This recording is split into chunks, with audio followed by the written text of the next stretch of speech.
तुम्हें अभी तक पता भी नहीं क्या आने वाला है।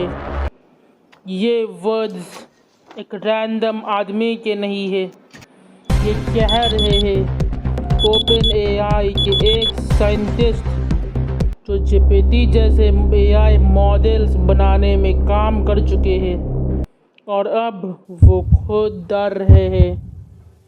ये वार्निंग मीडिया ने छुपा दी, न्यूज़ ने इग्नोर किया, पर हम इग्नोर नहीं करेंगे क्योंकि ये बंदा वो सब जानता है जो एआई के अंदर हो रहा है और वो क्लियरली बोल रहा है humanity is not ready. Watch this. The reason it's not going to be the most conventional convocation speech is because there is something a little different going on. Right now, we all live in the most unusual time ever. And this is something that people might say often, but I think it's actually true this time. And the reason it's true this time is because of AI, right? Obviously. I mean, from what I hear, the AI of today has already changed what it means to be a student by a pretty considerable degree. That's what I sense, and I think it's true. But of course, the impact of AI goes beyond that. What happens to the kind of work we do? Well, it's starting to change a little bit in some unknown and unpredictable ways. And some work may feel it sooner, some work might feel it later. With today's AI, you can go on Twitter and you can look at what AI can do and what people say. And you might feel a little bit of that. You wonder, hey, which skills are useful, which ones will be less useful. So you got these questions going on. And so you can say that the current level of challenge is how will it affect work and our careers.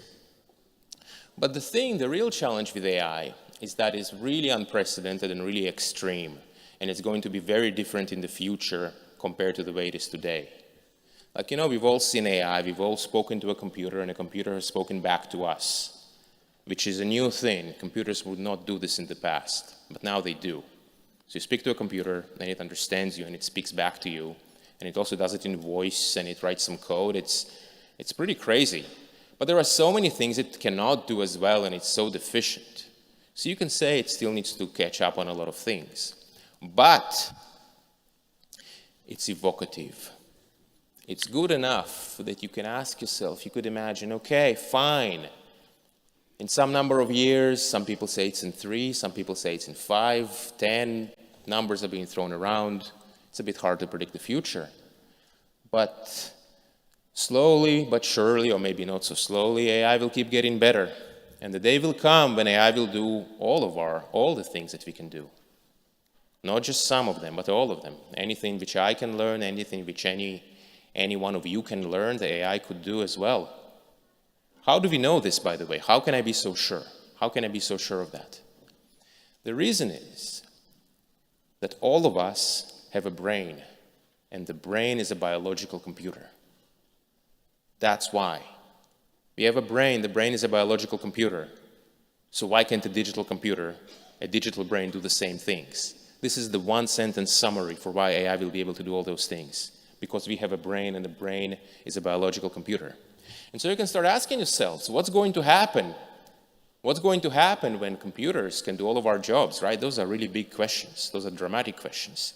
And right now, like, you start thinking about it a little bit, you go, gosh, that's a little intense. But it's actually only part of the intensity. Because what's going to happen? What will we, the collective we, want to use these AIs for? Do more work? Grow the economy, do R&D, do AI research, so then the rate of progress will become really extremely fast, for some time at least. These are such extreme things. These are such unimaginable things. So right now I'm trying to pull you into that a little bit, into this headspace of this really extreme and radical future that AI creates. But it's also very difficult to imagine. It's very, very difficult to imagine. It's very difficult to internalize and to really believe on an emotional level. Even I struggle with it. And yet the logic seems to dictate that this very likely should happen. So what does one do in such a world? You know, there is a quote which is like this, which goes like this. It says, you may not take interest in politics, but politics will take interest in you. So the same applies to AI many times over. And in particular, I think that by simply using AI and looking at what the best AI of today can do, you get an intuition. You get an intuition. And as AI continues to improve in 1 year, in 2 years, in 3 years, the intuition will become stronger. And a lot of the things that we are talking about now, they will become much more real. They'll become less imaginary. In the end of the day, no amount of essays and explanations can compete with what we see with our own senses, with our own 2 eyes. And especially with AI, the very smart, superintelligent AI of the future, there will be very profound issues about making sure that they say what they say and not pretend to be something else. And I'm really condensing a lot into a small amount of information here, in time here.